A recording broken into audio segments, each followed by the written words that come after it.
ఢిల్లీకి చెందిన శిఖ సౌరభ్ల కథ కూడా సరిగ్గా ఇలాంటి ఒక అహంకార పోరాటంతోనే మొదలైంది. 2020లో శిఖ సౌరభ్ల వివాహం ఎన్నో ఆశల మధ్య వైభవంగా జరిగింది. కానీ పెళ్లైన కొద్ది రోజులకే వారి మధ్య అభిప్రాయ భేదాలు తలెత్తాయి. ఒకరినొకరు అర్థం చేసుకునే సహనం లోపించింది. ఈ క్రమంలో శిఖ భర్తపై, అతని కుటుంబంపై కోర్టులో వరకట్న వేధింపుల కేసు నమోదు చేసింది. ఆ క్షణం నుంచి ఆ కుటుంబంలో ప్రశాంతతే కరువైపోయింది. ఏ తప్పు చేయని భర్త, అతని తల్లిదండ్రులు కోర్టుల చుట్టూ, లాయర్ల చుట్టూ తిరగాల్సి వచ్చింది.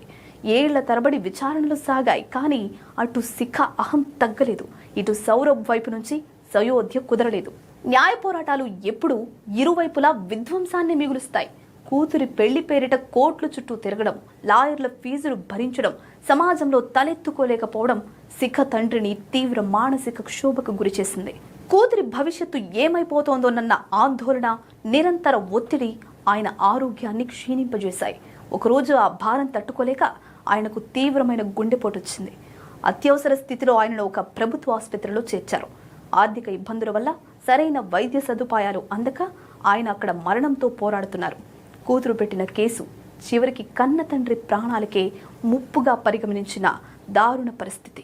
కథ ఇక్కడే ఒక ఊహించని ఉద్వేగభరితమైన మలుపు తిరిగింది. తనను, తన కుటుంబాన్ని కోర్టుల చుట్టూ తిప్పి నరకం చూపించిన భార్య తండ్రి చావు బతుకుల్లో ఉన్నాడు అనే వార్త భర్త సౌరభ్కి తెలిసింది. సాధారణంగా అయితే కక్ష సాధింపులు, కేసు వ్యవహారాలు వాళ్ల మధ్య దూరాన్ని పెంచుతాయి. కానీ సౌరభ్ తనలోని మానవత్వాన్ని చంపుకోలేదు, అహాన్ని పక్కన పెట్టాడు.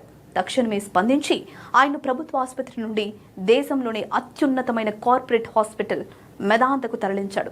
తన సొంత డబ్బు ఖర్చు పెట్టి దగ్గరుండి పర్యవేక్షించి ఒక కన్న కొడుకిలా నిలబడి ఆ మొసరి ప్రాణాన్ని కాపాడాడు. ఆ తర్వాత కొద్ది రోజులకే కోర్టులో తదుపరి విచారణ వాయిదా వచ్చింది. జడ్జి బెంచ్ మీదకొచ్చారు. లాయర్లు తమ వాదనలు వినిపించడానికి సిద్ధమయ్యారు. విడాకుల పత్రాలు టేబుల్ మీద ఉన్నాయి.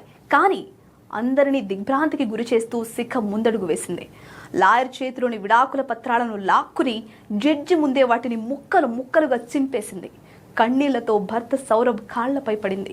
ఏ చట్టాలు, ఏ లాయర్లు, ఏళ్ల తరబడి సాగిన కోర్టు వాదనలు మార్చలేని ఆమె కఠిన హృదయాన్ని భర్త చూపిన ఆ ఒక్క మానవత్వం, నిష్కల్మషమైన కరుణ పూర్తిగా మార్చేసింది. తప్పుడు కేసుల కంటే, ఈగోల కంటే బంధం గొప్పదని గ్రహించిన ఆమె భర్తతో కలిసి జీవించడానికి సిద్ధమైంది. ఈ విడాకుల ఉదంతం నేటి ఆధునిక సమాజానికి, ముఖ్యంగా వైవాహిక బంధాల్లో ఉన్నవారికి ఒక పవర్ఫుల్ అద్దం పడుతుంది. కోర్టులు, కాగితాలు బంధాలను విడదీయగలవేమో, కానీ మనసులను కలపలేవు. ఒక రిలేషన్షిప్ నిలబడాల్సింది ఇగోతో కాదు, క్షమించే గుణంతో, మానవత్వంతో, పరస్పర అవగాహనతో మాత్రమే.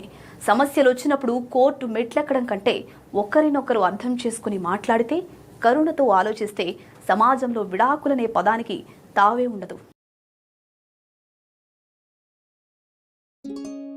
మళ్ళీ డిగ్రీ రాస్తున్నావా?